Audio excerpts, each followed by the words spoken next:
Ils ont choisi comme décor l'immensité paisible des steppes kazakhs. 3, 2, 1, action! Et comme vedette, ces cavaliers, Coupé! des cascadeurs. Les gars, essayez de galoper plus à droite! Cette équipe de cinéma est en plein tournage d'un documentaire historique qui nécessite une 60aine de cascadeurs. Djamil Djoumafayev prépare son cheval pour l'une des principales scènes de combat. Il se sait l'héritier de la tradition nomade du Kazakhstan. La culture du cheval est dans notre sang. C'est parce que nous sommes si proches des chevaux qu'il est plus facile pour nous de faire ce genre de cascade. C'est ce qui nous a rendus célèbres dans le monde. Les cascades équestres, c'est notre spécialité. Ce sont surtout les plus dangereuses et les plus difficiles à réaliser. Murat Yelkenov supervise ce jour-là les cavaliers. Vous voyez, on a 30 cascadeurs là-haut. Ils attendent la grosse bataille. Et de ce côté-là, on en a 25 autres sur des chevaux. La prochaine scène, ce sont les deux armées qui galopent l'une vers l'autre. Elles se rencontrent au milieu et se battent.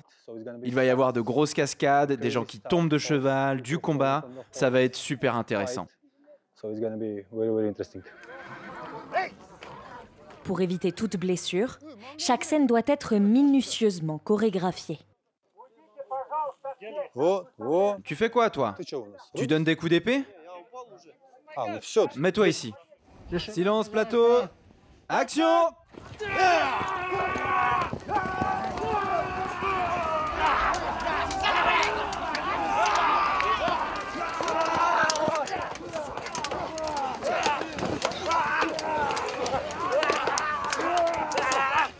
On l'a refait. Il a fallu pour ce projet 3 mois de répétition aux cascadeurs et presque autant pour leurs chevaux. On doit notamment les sensibiliser au son et au mouvement de l'épée. On lui apprend à ne pas avoir peur quand l'épée passe devant lui, comme ça, et quand on fait ce genre de son. Les cascadeurs kazakhs sont courtisés pour leur savoir-faire par des studios du monde entier. Ok, coupé! Ce jour-là, c'est un réalisateur turc installé à Los Angeles qui les a sollicités. Je voulais travailler avec eux depuis longtemps sur des précédents projets, mais ça n'a pas pu se faire. Ces gars font partie des meilleurs cascadeurs au monde. Ils ont bossé sur les plus grosses productions que vous pouvez imaginer, des films à la renommée mondiale.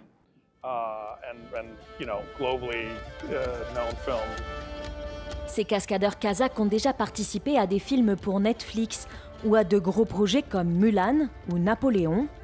Et s'ils ont atteint une telle renommée, c'est grâce à lui, Jaybardek Kungujinov.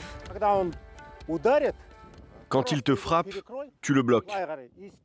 Et tu te retournes comme ça. Allez, on la refait, sans le cheval. Il a fondé dans les années 2000 la première troupe de cascadeurs du pays. Et 20 ans plus tard, il est le premier en Asie centrale à recevoir un Taurus Award, l'équivalent des Oscars pour les cascadeurs. Ça, c'est le Taurus, que de nombreux acteurs ont déjà remporté, comme Schwarzenegger, Keanu Reeves ou encore Stallone. C'était très important pour nous. Nous y avons travaillé pendant très longtemps. Il est très difficile pour les cascadeurs asiatiques d'être récompensés. Chaque année, nous avons 2 ou 3 projets avec Hollywood. Nous avons travaillé avec de grands acteurs. Un succès qui suscite l'enthousiasme dans les salles obscures. À Almaty, la capitale économique, ce directeur d'une chaîne de cinéma voit un engouement particulier autour des films kazakhs. Les productions locales sont même un argument marketing mis en valeur à l'entrée du cinéma. Voilà, ce sont nos 3 grosses sorties du moment, et les 3 films sont kazakhs. Pour le directeur, le cinéma kazakh connaît son âge d'or. Il y a 10 ans, la part de films kazakhs à l'affiche devait être de 2 à 3%. Aujourd'hui, plus de 50% de nos films sont kazakhs, et ça ne fait qu'augmenter. En 2024, le Kazakhstan a produit 90 films, l'année la plus prolifique de l'histoire de son cinéma.